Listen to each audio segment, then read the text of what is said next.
Assalamualaikum warahmatullahi wabarakatuh. Selamat pagi menjelang siang kawan-kawan petani porang di seluruh Nusantara. Hari ini adalah hari ketiga kita melakukan proses pembongkaran umbi ya. Kemarin hari Jumat libur ya, tenaga kerja libur sehingga hari pertama Rabu, Kamis, Jumatnya libur. Sekarang hari Sabtu kita lakukan proses pembongkaran lagi. Targetnya kita bongkar adalah yang kata isi 350 terlebih dahulu ya. Harapannya apa ya? Harapannya adalah karena kita targetnya adalah jual umbi bibit kawan ya, jual umbi bibit sehingga kita memang panennya agak agak sedikit ya tidak urut ya. Artinya yang sebelah bawah itu sudah dipanen ya, kata isi 350. Kemudian atasnya lagi itu agak besar-besar ya. Kita sampling itu rata-rata ada 1 kiloan up ya, sehingga kita pindah ke petakan yang lebih atasnya lagi. Nah, saat ini kita panennya ya, umbi-umbi yang dihasilkan pun bervariasi, sama masih utuh, dapatnya cukup besar-besar ya. Ini besar ya, ini juga besar ya, ini juga besar ya, hampir 1 kiloan. Kalau yang ini kisaran ya 3 on, ini 2 on setengah, ini kisaran 2 on setengah, ini juga hampir 1 kilo ya, 8-9 on lah. Kalau yang ini ya kisaran setengah kilogram ya, sama ini juga kisaran setengah kilogram. Hari ini kita ingin membahas tentang bagaimana kita bisa mengirit ya, mengirit dalam rangka proses olah lahan kawan. Pada hakikatnya ketika kita habis panen semacam ini ya, habis panen ini yang sebelah sini sana ya, ini adalah jalan air, saluran air. Kemudian yang sebelah ini dan sebelah sininya ini adalah bedengan ya, bedengan yang sudah dicangkul kawan. Tekstur tanahnya ya, tekstur tanahnya ini sudah gembur ya, sudah gembur karena proses cangkulnya merata, tidak hanya digali pada bagian yang ada umbinya, tapi ini dicangkul merata ya, merata semacam ini. Ini tanahnya pun sudah gembur ya, gembur, sehingga ketika kita bicara bagaimana kita ingin mengirit biaya olah lahan, artinya bahwa ketika kita proses pemanenan semacam ini sekalian proses pembalikan tanah kawan ya. Di sini kita membalik tanah ya, posisinya yang tadinya di bawah akhirnya terangkat ke atas ya, yang atas airnya tercampur termix dengan yang bagian bawah. Nah, ini biasanya kita biarkan contoh misalnya 2 minggu biar terkena sengatan sinar matahari ya. Kalau contoh misalnya pupuknya sudah siap, ini tinggal kita sebar saja di sini kawan ya. Ini sudah bekas-bekas dari bedengan, kita sebar di sini. Kemudian setelah kita sebar lah, ini yang berada di mana saluran air ini kita dalamkan lagi ya, kita tutup pada permukaan pupuk yang sudah kita sebar tadi. Airnya proses ya, yang selanjutnya setelah proses panen ini tidak olah lahan full seluruhnya, paling tidak separohnya itu kita bisa irit kawan. Karena proses yang yang kita lakukan setelah ini barangkali adalah hanya cukup menebar pupuk ya, di calon bedengan ini baru pupuk. Nah, setelah itu baru dilakukan proses pembedengan, atau yang bagian saluran air ini tanahnya diangkat, dimasukkan ke atas permukaan bedengan untuk menutup pupuk. Karena kalau pupuk atau kohe ya, atau kompos itu berada di atas permukaan tanah ya, terkena sengatan sinar matahari, otomatis mikroorganismenya akan mati. Maka pupuk itu idealnya berada di tengah-tengah tanah kawan, biar dia bisa bekerja secara maksimal.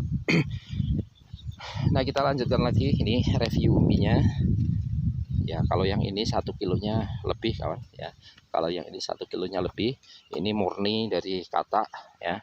Kalau yang ini kurang lebih sekitar 7 on. Kemudian yang ini ya kisaran 8 on.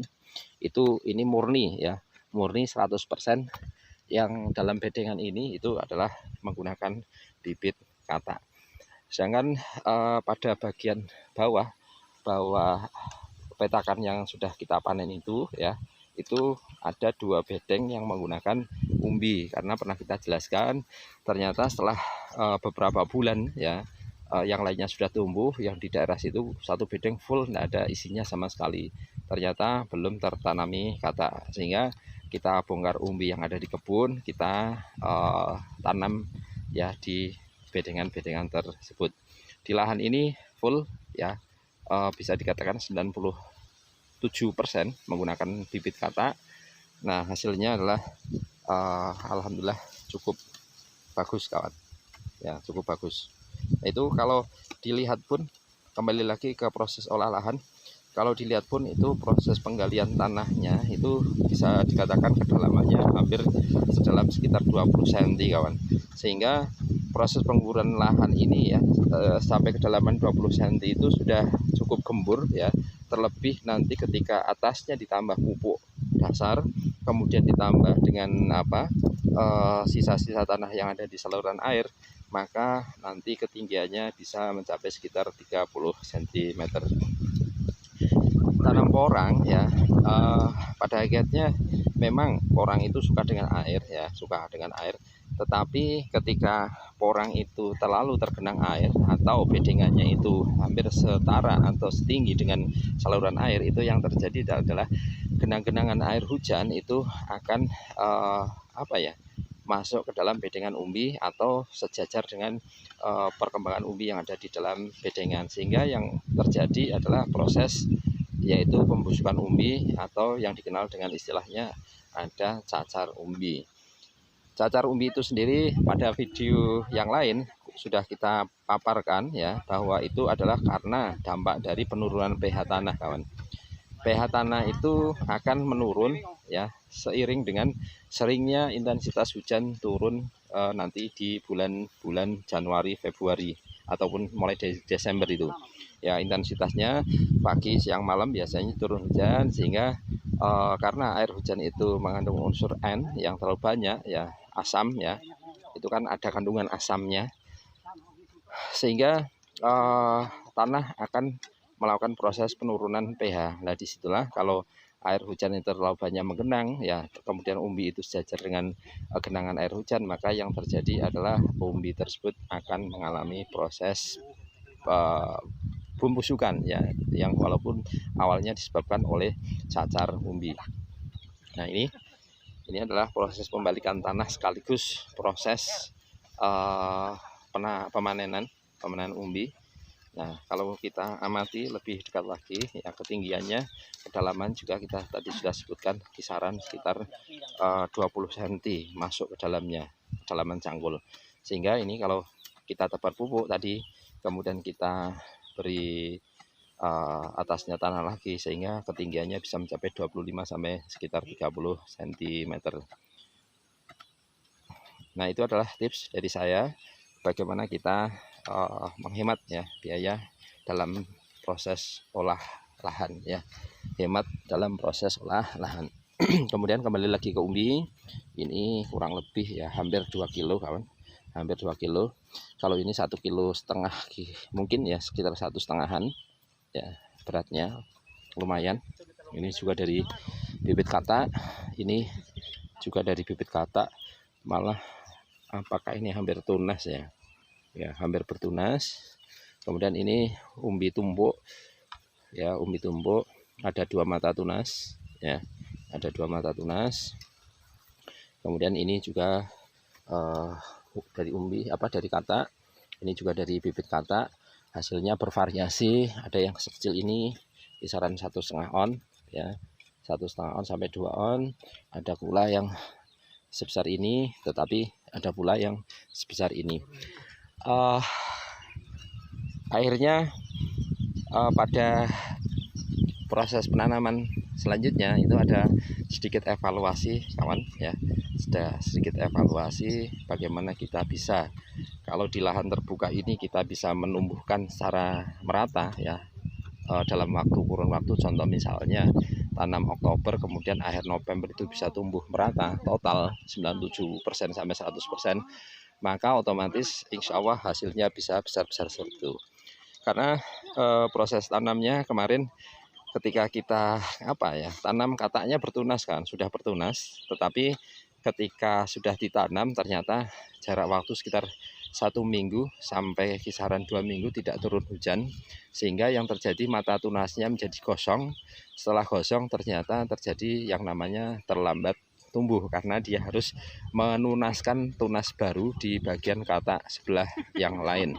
Nah, oleh karena itu ketika kita habis tanam ternyata akan lebih menghasilkan ya, walaupun ada biaya tambahan yaitu pengairan ataupun pakai menggunakan sprayer atau yang lainnya. Diusahakan tanah itu adalah dalam keadaan lembab, paling tidak disiram ya 2 hari sekali atau 3 hari sekali sebelum terjadi turun hujan yang intens. Kalau katak itu sudah tumbuh ya, sudah tumbuh tunas, akarnya sudah cukup kuat, sudah mulai tumbuh daun, itu biasanya terkena sengatan sinar matahari yang agak tinggi pun sudah mulai aman ya, mulai aman. Tetapi kalau baru tunas kemudian belum muncul akar yang kuat, kemudian dia itu terkena sengatan sinar matahari, maka tunasnya akan gosong, kemudian akan membentuk tunas baru dan membutuhkan waktu yang cukup lama. Nah, ini adalah tips atau evaluasi dari kami ya, sehingga harapannya adalah agar ketika kita panen nantinya menggunakan bibit katak ya paling tidak rakta bisa sebesar ini ya. Ini pun evaluasi kami ini prediksinya adalah karena proses terlambat tumbuh, sehingga yang lainnya sudah mulai tumbuh tunas kedua, ini baru mulai tumbuh tunas pertama. Proses pembesaran umbinya otomatis akan sedikit terlambat 2 bulan kawan ya, 2 bulan sampai 3 bulan, sehingga yang terjadi ya hasilnya tidak begitu merata. Nah, ini adalah hasil evaluasi dari kami dan tips dari saya berkaitan dengan bagaimana kita mengefektifkan olah lahan sekaligus proses pemanenan. Berarti langkahnya adalah satu, sebelum panen siapkan pupuk dasarnya ya, siapkan pupuk dasarnya biar dia terfermentasi. Kemudian setelah pupuk dasarnya disiapkan, baru lakukan proses pemanenan seperti ini. Ini tanahnya biar kepanasan sinar matahari selama sekitar 2 minggu 3 minggu. Proses selanjutnya adalah pupuk ditebar merata di bagian atas tanah yang bisa dikatakan nanti akan dijadikan calon bedengan. Kalau sudah dijadikan tebar pupuk rata semacam itu ya, akhirnya nanti tinggal ya kita semprot dengan E4 agen hayati ya, kemudian POC. Setelah itu ditutup dengan tanah, baru dibiarkan sampai beberapa saat turun hujan. Kalau sudah ada turun hujan, baru benih kita tanam dengan menggunakan sistem ponjo kawan. Demikian dulu review hari ini. Ini adalah panen hari ketiga. Alhamdulillah 2 hari panen yang lalu itu dapat kisaran sekitar 4,5 ton sampai sekitar 5 ton umbi. Artinya kalau per 2 hari ya, per 2 hari panen itu bisa dapat kisaran 4 ya sampai 4,5 sampai sekitar 5 ton ya. Maka harapannya adalah kalau kita nanti tinggal hitung kita menghabiskan waktu berapa hari dalam proses pemanenan umbi, maka nanti akan dapat taksiran kira-kira hasilnya berapa. Nah, kemudian nanti yang lebih artinya sehari bisa dapat banyak itu kalau umbinya kisaran sekilonan, itu 1 harinya bisa dapat lebih banyak lagi, karena sekali kena umbi otomatis 1 kilo ya, kena umbi 1 kilo, sehingga barangkali 1 harinya bisa sampai 3 ton 4 ton, harapannya seperti itu. Demikian dulu kawan ya, informasi dari saya. Terima kasih, semoga tayangan video ini bermanfaat. Selamat pagi menjelang siang, selamat beraktivitas. Jangan takut untuk terkena sengatan matahari, jangan takut kulitnya hitam kawan, karena insya Allah kalau kita sering panasan semacam ini ya, nanti kita akan lebih sehat. Demikian, assalamualaikum warahmatullahi wabarakatuh.